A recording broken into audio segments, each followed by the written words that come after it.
Hi everyone, I wanted to do just a video today talking to everyone about salon hair care and home hair care. When I was hairdressing, I would always get people coming in spending, average price, what, $180 to get your hair cut and coloured. This is just sort of basic, nothing special.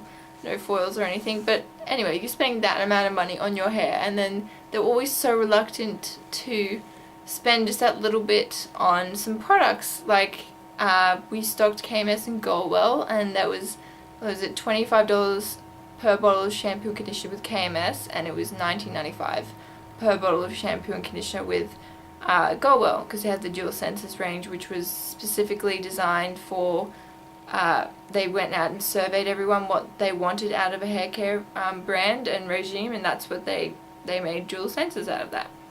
So that's why you have the 60-second masks and really good deep conditioners and just easy to use products. So I love that brand.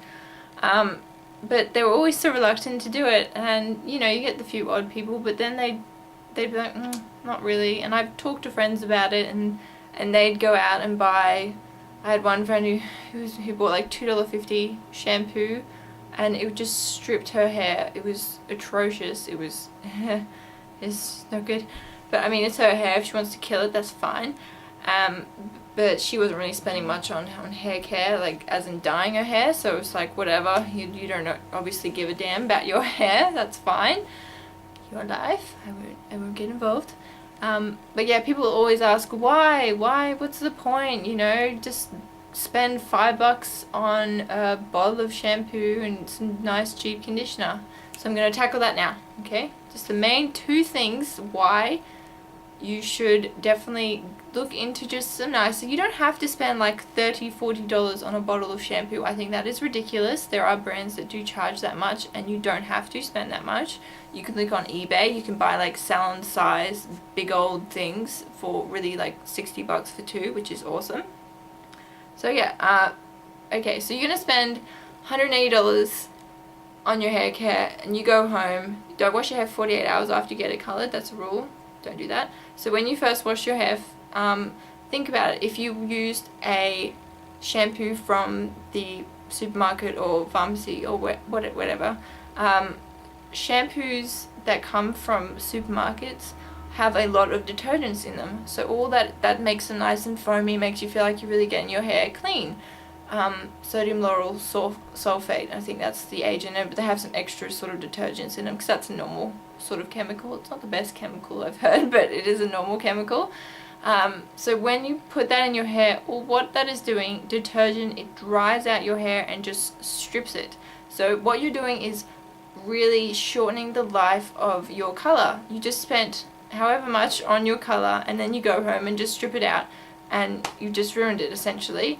And then you go use a conditioner from whatever drugstore, whatever you call it, in wherever you get it from, maybe $5 for a conditioner as well, and then you put that in your hair. And the conditioner always have a lot of silicone in a lot of those conditioners, and what that is doing is coating your hair in a layer of silicone. So when you get out of the shower, you're like, oh, it feels so good and silky and shiny and smooth and glossy and gorgeous.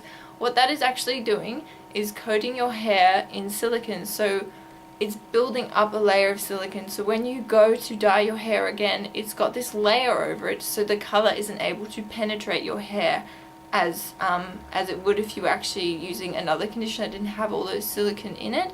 That's why Pantene Pro V, they have so much silicone in that product that also sort of promotes hair fallout as well. I used it for a little bit just to sort of try it out and see what everyone was talking about. And yeah, when I was hairdressing, it was a big no-no. The Pantene Pro V is the worst.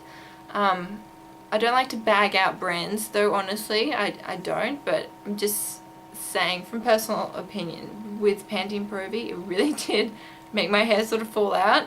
And it just coats your hair in silicone, and so it makes it feel good. So in their ads, they're always toting about how people blind test and they go, oh, it feels so good. Yeah, it does feel good because it coats your hair in silicone. Of course it's going to feel good, what it's not doing is actually conditioning your hair. It's not making it actually healthier, and it's actually ruining your hair, essentially building up a barrier, so you can't, whenever you dye it, you're not actually being able to let the dye penetrate the hair follicle enough.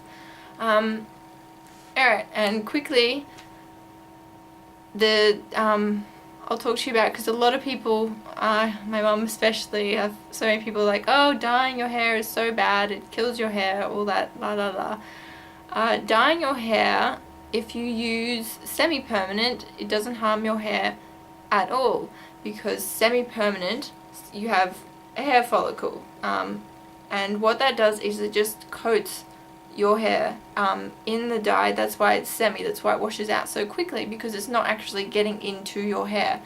And permanent is where, well, tint is where it starts to sort of get into the territory of damaging your hair. Now, if you have natural virgin hair that you have never dyed and you put permanent over it, it will not damage your hair whatsoever. It's when you start to, if you have dyed hair already like mine, if I put permanent over the ends of my hair, that's when it will start to damage my hair. So when you go to, if you do your hair at home, don't just get a box permanent and put it all over your hair, because what that is doing is just damaging your hair. You go put silicone conditioner in and it just ruins it all. It's okay. So what you'll probably notice is when you go to a salon, when they apply colour to your roots, they will use a bowl and a tint brush, and that is a tint. They're putting it all over your roots for about an inch or so down, and then what they'll do is they'll normally wet the ends of your hair, and they'll have a bottle and shake it up, you know, and that's the semi, and then they'll run it through quickly through your ends to even out the colour. What's that doing is, because when your hair fades, it still has the colour at the ends, it just needs to be refreshed.